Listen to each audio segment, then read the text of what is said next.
오늘은 열린문 대신 예수 그리스도에 대해서 한번 생각해 보도록 하겠습니다. 오늘 본문의 말씀을 보시면은 사람들이 귀먹고 말 더듬는 사람을 예수님께 데리고 왔습니다. 예수님께서 굉장히 특이한 행동들을 하셨는데 그 귀먹고 말 더듬는 사람에게 예수님의 손가락을 그 귀에 넣으시고 또 한참 기다리고 계시다가 이번엔 침을 뱉어서 그의 혀에 대주셨습니다. 왜 예수님께서 이런 행동을 보이셨을까요? 좀 우리가 난해한 그런 부분이기는 하지만 어제 우리가 분명하게 말씀을 드렸습니다. 상대방이 장애를 갖고 있기 때문에 예수님이 누구인지, 예수님이 어떤 일을 하시려는지 알 길이 없습니다. 그래서 예수님께서는 행동으로 앞으로 예수님이 그에게 하실 일들을 먼저 사인으로, 신호로 보여주신 것이죠. 예수님은 부분적으로 인간이 알 필요가 없어서 또 혹은 알면 안 되기 때문에 감추기도 하시고 가려놓으신 부분들이 분명히 있습니다. 인간과 하나님 사이에 여러분 분명한 차이가 있죠. 하나님의 뜻을 인간 모두에게 가르쳐 주시는 일들은 없습니다. 그러나 여러분, 특별한 일이 아니라면 하나님이 하시려는 일들을 인간에게, 저와 여러분들에게 선명하게 알려주실 때가 많습니다. 어떻게 해요? 말씀으로 알려주실 때가 있고, 또 징조로 알려주실 때가 있고, 기도하다가 하나님께서 깨닫게 해주실 때도 있습니다. 사람하고 친교를 나누다가 누군가의 간증을 듣다가 깨닫게 될 때가 있습니다. 하나님의 뜻과 예수 그리스도께서 하실 그 일들을 우리에게 알려주실 때가 훨씬 더 많습니다. 오늘도 우리에게 하나님 귀한 하루를 허락하여 주셨는데 이 아침에 우리가 기도할 때 하나님이 하시려는 일들을 선명하게 하나님이 알려주실 줄도 믿습니다. 그때 여러분 우리 마음속에 있는 무엇이 자란다고 그랬어요? 하나님의 뜻을 알지 못하다가 하나님의 뜻을 알게 되면 믿음이 자란다고 그랬죠. 믿음이 강화되고 그 믿음이 우리 안에서 활성화되는 거예요. 그러면 여러분 불안이 변화해서 소망이 될 줄로 믿습니다. 두려움이 변하여서 세상을 이기는 승리가 될 줄로 믿습니다. 여러분 이 시간 이 아침에 우리가 기도할 때 하나님의 뜻을 알게 해 주시옵소서. 그래서 우리의 믿음이 자라게 하여 주시옵고 이 세상을 승리하게 하여 주시옵소서. 기도하시기 바랍니다. 그렇게 귀먹고 말 못하는 장애인에게 예수님께서 사인을 주신 후에 그 다음에 예수님께서 어떻게 하셨습니까? 하늘을 바라보면서 탄식하며 에바다 하셨다는 거예요. 에바다. 오늘 본문에서 이 에바다의 뜻이 뭐라고 그랬습니까?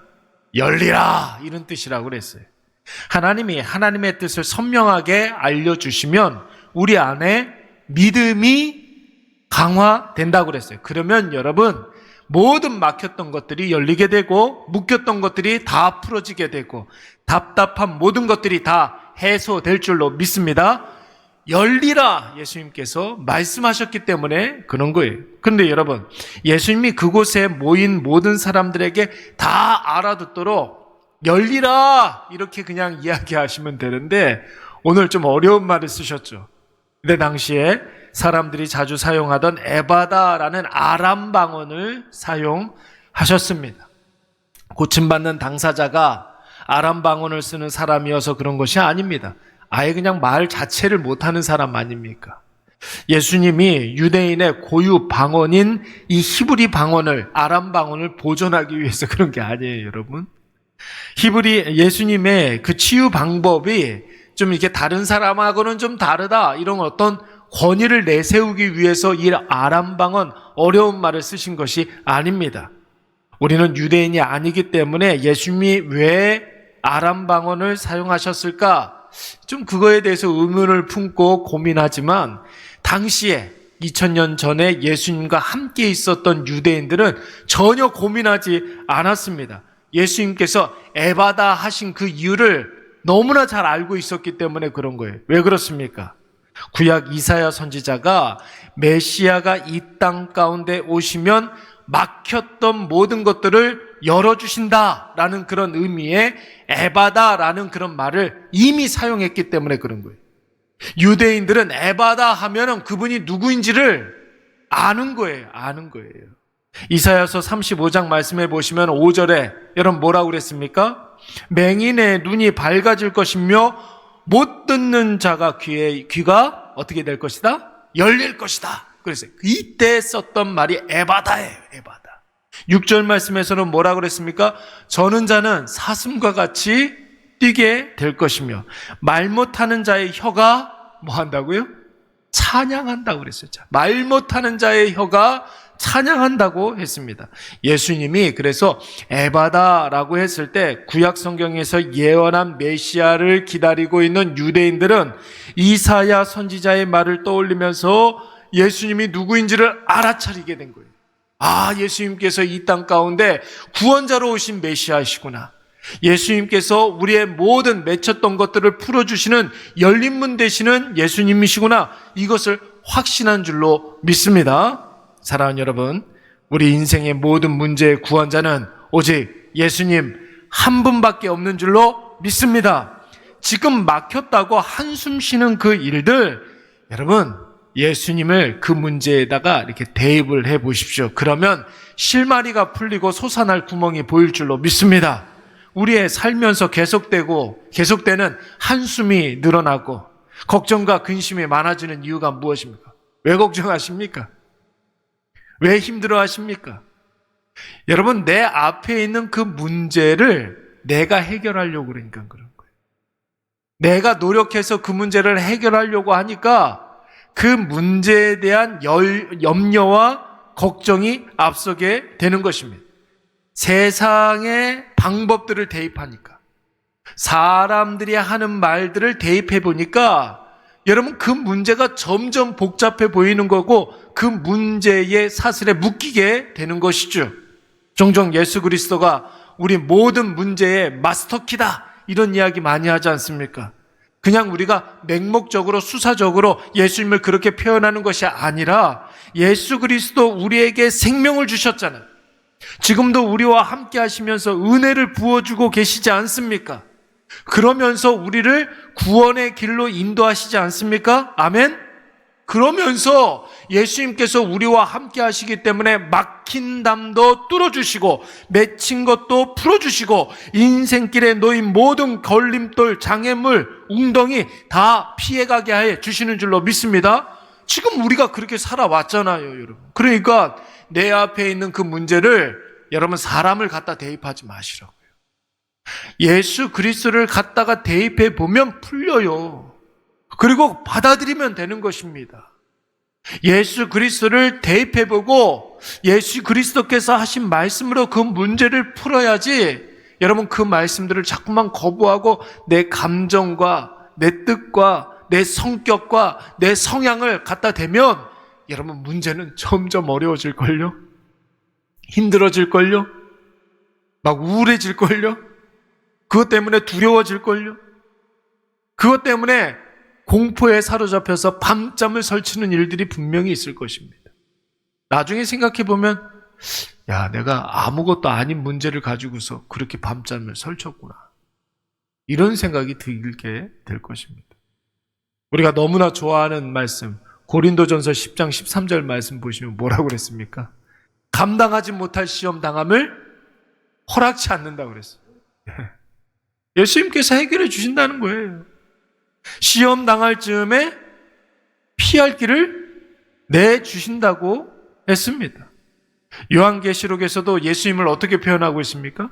예수님 열린 문이라는 거예요. 예수님은 열린 문이라는 거예요. 예수님을 통하면 모든 길이 다 시온의 대로가 될 줄로 믿습니다. 요즘 우리 교회에서, 기독교회에서 많이 유행하는 찬양이 있어요. 길을 만드시는 분. 뭐 이런 찬양이 있는데 우리 교회에서는 그 찬양이 굉장히 좀 어려워서 안 불러요. 근데 제가 많이 부르는 거거든요. 그분은 길을 내주시는 분인 거예요. 그분은 걸림돌을 다 제해 주신대. 그분이 가시면 못할 일이 없다라는 거예요. 부르고 싶은 그런 찬양인데 어려워요. 어려워서 못 부르겠어요. 여러분 이사야 선지자도 마찬가지죠. 아까 전에도 제가 말씀을 드렸지만 다윗의 집에 열쇠로 오신 분이라는 거예요. 열쇠로 오신 분이다. 예수님은. 그래서 예수님이 열면 닫을 자가 없고 예수님이 닫으면 열 자가 없다라는 거예요. 예수님이 문이라는 거예요. 예수님이. 믿음에는 여러분 큰 믿음, 작은 믿음이 있습니다. 여러분 꼭 기억하세요. 믿음에는 큰 믿음이 있고 작은 믿음이 있습니다. 여러분 뭐가 큰 믿음이고 뭐가 작은 믿음입니까? 마스터키이신 예수 그리스도를 삶에서 얼마나 체험했느냐. 여러분 이것이 가늠하는 거예요. 예수님께서 열어주시는 그 길을, 그 문을 얼마나 많이 경험하고 완전히 나의 것으로 삼는 사람이냐. 여러분 이런 사람이 큰 믿음을 가지고 있는 사람이, 이런 사람은 여러분 절대로 염려하지 않아요. 두려워하지 않아요. 예수님이 있기 때문에. 예수님이 있기 때문에. 그래서 여러분 문제보다 예수님이 커 보이면 큰 믿음을 가진 사람이고, 예수님보다 문제가 더 커 보이면 우리의 믿음이 지금보다 조금 더 자라야 되는 거예요. 그래서 우리가 금과 옥조로 여기는 하나님이 하시리라. 여러분 이 고백이 있잖아요. 하나님이 하시리라.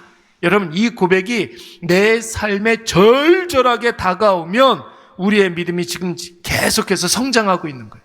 아, 하나님이 하시지. 아, 하나님이 하시지. 아, 하나님이 하시리라. 이 확신 가지고 모든 문제를 헤쳐나가면 여러분 그때 우리의 믿음이 막 자라고 있는 거예요. 그런데 그럴 때 있잖아요. 아무리 하나님이 하시리라 이렇게 외쳐도 근데 그게 뭐? 아, 난 잘 모르겠어. 이런 분이 있다면 계속 우리의 믿음에 이상이 생긴 거예요. 이상이 생긴 거예요. 여러분 하나님이 하실 줄로 믿습니다. 오늘 모든 문제의 열린 문 되시는 예수 그리스도를 깊이 묵상하시기 바랍니다. 그리고 내 앞에 가로막고 있는 답답한 문제들 예수님을 대입해 보는 거예요. 예수님이 뭐든지 다 풀어주시는 공식, 맞는 공식. 예수님을 깊이 묵상하면 예수님께서 우리에게 예수님의 뜻을 가르쳐 주시고 내 마음속에 믿음이 막 활성화되고 강화됨으로 말미암아 여러분 이 세상을 우리가 이기게 된다는 거예요. 모든 문제가 다 열리는 것을 우리가 경험하게 되는 줄로 믿습니다. 우리 말씀을